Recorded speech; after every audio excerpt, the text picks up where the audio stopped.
got a comment from Cassidy on one of my recent videos. Let me read it for you. I am more introverted, and my only thoughts are about self-improvement correlating with spirituality and the laws of the universe. The way you described showing up as the self-improvement guy for no other purpose than to bring a higher vibration and hopefully higher vibrational conversations with positive lessons you're learning does make me think twice about walking through my campus silent. I always keep to myself.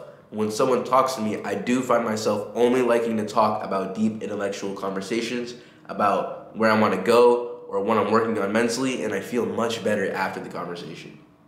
Could you do a video on intellectual introverts wanting to develop their social confidence? So what is social confidence? My friend told me that confidence, if you really think about it, is not caring. Not caring about the outcome. You can just go approach any person, and whether the conversation goes well or not, you just simply don't care, right? And because you don't care, like it's not the end of the world kind of thing. You can say what you want, you know what I mean? You can say what you really think. That's confidence. You're comfortable, you're safe, and you can just freely express yourself in the way that you want to. So how do we get to this point? I think there's two parts to it, and that's building the experience and building the right mindset. Let's start with experience. Social skills are a skill. You have to practice them. And as you're going about your day practicing social skills, what you'll realize is that you have a lot of bad habits and anxieties that are holding you back. And through practicing social skills, you're gonna start to destroy these bad habits and anxieties, and you're gonna be able to improve. An example I can give you is the first week of college. I walked into the dining hall, right? And it was like a scene out of a high school movie where the kid's looking around like, oh, where should I sit? I don't wanna be caught sitting alone. I don't wanna be a loser, you know what I mean? So I'm doing my little movie bit, looking around, not knowing where to sit down. And of course, I just end up sitting alone, bro. But anyways, I'm sitting alone, and a group of 6 girls sit right next to me. It's like a very long table, right? And in my head, I'm like, all right, bet, now I have some people to talk to, right? And right after that, I get another thought saying, hold on. 1, you suck with girls, talking to girls. And 2, this is a group of 6 girls. Why would they want to talk to you, bro? And I'm thinking like, yeah, like, why would they? You know what I'm saying? I'm not about to talk to them. I'm about to eat my food and look straight ahead. Not look at them at all, bro. And 1 millisecond later, I hear, hey, what's your name? And the entire group of girls is looking at me, bro. And at that moment, I'm like, hold on, bro. In my mind, I was thinking one thing, and the world was thinking another thing. I'm out here thinking that no one wants to talk to me. People don't want to talk to me. People don't want to talk or whatever. I'm not worthy of being talked to or whatever's going on in my head. And these girls just want to talk to me, bro. And I realized like, yo, like you have these thoughts in your brain that don't serve you. They're holding you back. They're holding me back. And I had to get this idea in my head that people don't want to talk, or that I can't bring any value to a conversation. People don't want to talk to me. And I changed that to, there's people out there who want to make more friends. It would be great if someone came along and was giving positive energy and being social. And I learned that again when I was in the elevator one time. And usually in the elevator, everyone's, you know, on doing their it's like an awkward moment when you're not trying to look at anyone. You get your phone, you look straight ahead, and then this person's looking that way, this person's that way. You try not to make eye contact or anything. It's like 30 seconds to a minute of just awkwardness, right? And then one day, I just walk into the elevator, and I'm trying to improve my social skills. So I just say, look at a girl in the elevator and say, hey, how you doing? And immediately, her face she's like shocked, and she starts smiling. She's like, whoa, you know what I mean? I'm like, whoa, why such a crazy reaction? I just said hello, right? And then we have like a 30-second conversation, and I get off and I say, have a good day, right? Quick. A few weeks later, or a few days later, I think it was, I don't remember, but I walk into the elevator, and then it's the same girl. She recognizes me, and she's like, hey, you're the guy who asked me how my day was. That was really nice of you. And then that stood out to me, like a small, hey, how you doing? And then a little interaction stood out to this girl so much that the next time she saw me, she let me know that it was really a really kind thing to do. So knowing that, compared to my previous self thinking, oh, people don't want to talk to me, people don't want to be disturbed, people want to whatever, right? Versus me just now seeing it in my own life, how just the power of saying hello to someone, now that just destroys the bad habits of not talking to people and the anxieties of, oh, people don't want to talk, you know what I mean? So that's the journey that you're gonna go through. You're gonna go try to talk to people, and you're gonna get in your head. It's really your head, right? Because like you know how to talk. You know how to talk, right? Maybe you're not the best, but you can get into conversations. But your bad habits and anxieties are gonna hold you back from getting the practice and experience that will help you improve.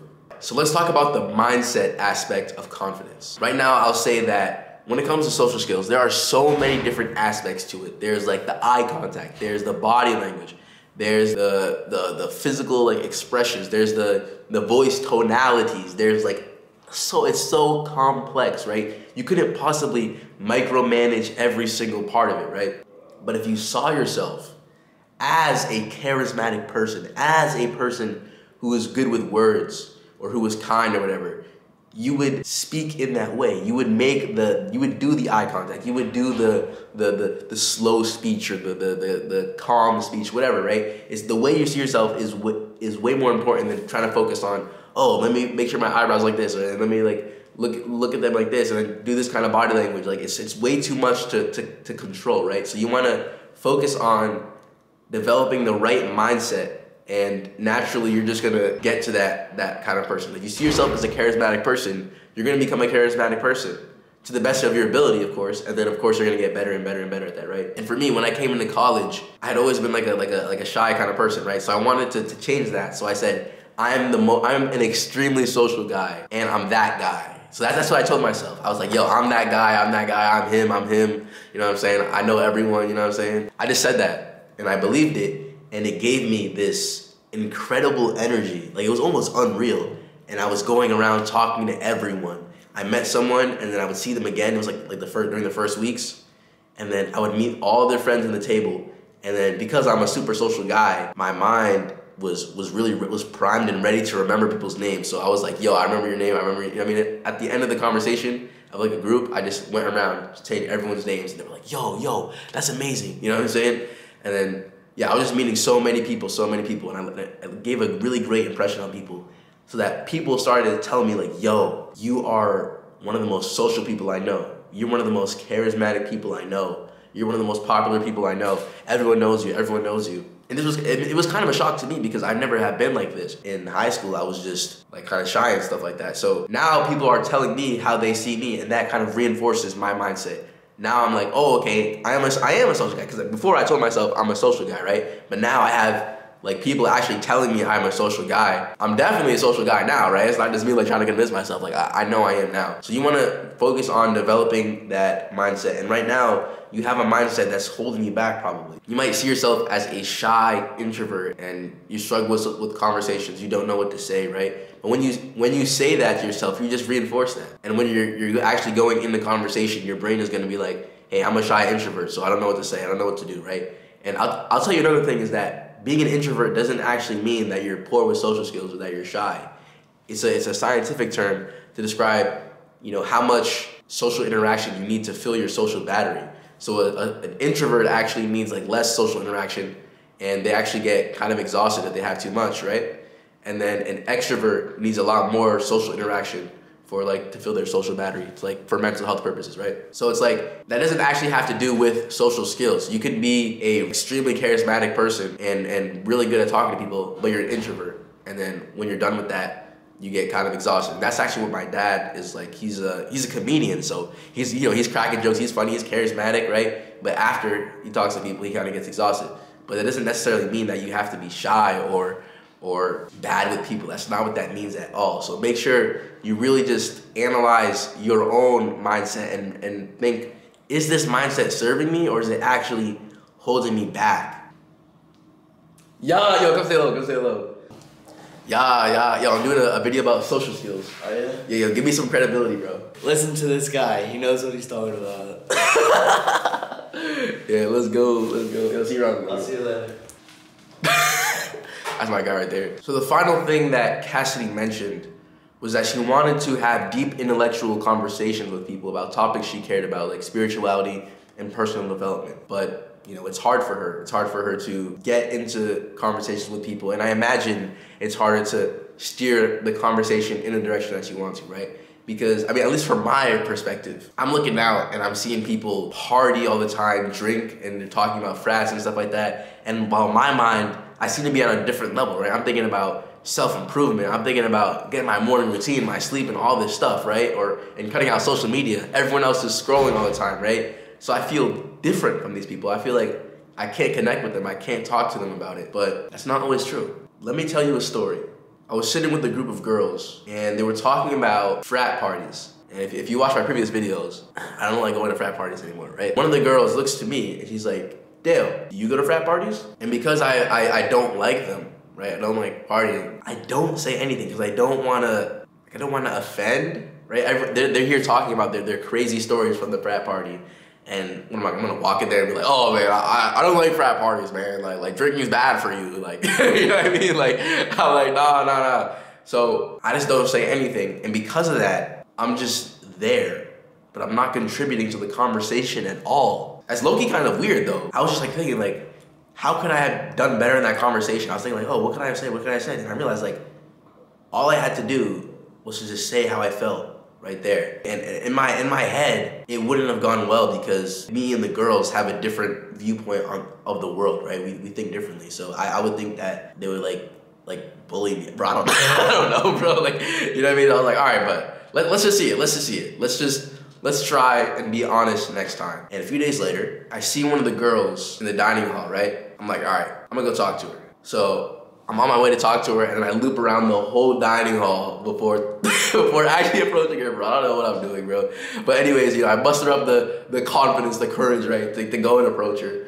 And then I sit across from her, right? And then we start talking, it's the classic small talk, you know what I'm saying? Like, it's going pretty good, I'm actually cracking a few jokes. I'm like, okay, bro, W is getting good. And then the conversation kind of like slows down a little bit, and then I'm like, all right, bet. For me, I've been thinking a lot about social media and stuff and cutting down on that. And I know that this girl uses social media like all the time, right? Like, bro, so I'm like, I just asked her like straight up, like, do you like to think or do you distract yourself with social media?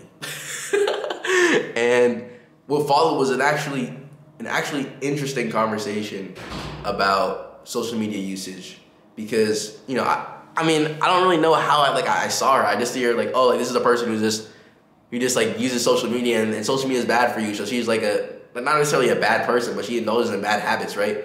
But we actually had a conversation about like why she does that, right? She was telling me how when she was younger, she always was thinking. She was like kind of like a contemplating the biggest questions of life. Kind of, she was like a philosopher as a child. But as she learned more about the world, she realized the world wasn't necessarily a good place. And now she feels like she has to distract herself all the time. So she doesn't like to think. What that was like a connection. Like an emotional connection, you know what I'm saying? And that was only able to happen because I was talking about what I actually thought in my mind. I thought about like cutting down on social media. And here's a girl who uses social media all the time, right? So then I tell her about, frat parties and then how I want to stop going out and I want to just focus on my self-improvement and stuff like that. She could see that I'm eating, like, bro, my meal was literally brown rice, eggs, and guacamole or something like that, bro. Like, she was like, bro, what are you eating? Like, to me, it's just like, it's just calm as health, right? And she's like, bro, what is that, bro? I'm just telling her how I'm just trying to find, I don't really like frats and stuff like that. So I kind of stopped hanging out with my friends and stuff. And then we just had a good conversation. She was saying like, oh, like, just make sure, you don't want to cut your friends off like completely because like this could happen. And she talks about how she kind of like cut off her friends a little bit in the past or whatever. And then I just feel like, yo, we're actually having a good conversation, even though I saw this person as like not woke or whatever. You know what I mean? Like, it's just like, bro, like, and I started to realize like, bro, everyone's on self-improvement if you're really thinking about it. Everyone's on personal development. Everyone wants to get better. Right, so being on self-improvement and being committed to your health and stuff doesn't make you some like unique, like super unique person, like some like you can't relate to anyone. You're not an alien, bro. Like you're still human, bro. You know what I mean? And you can connect with people whether you're similar or not.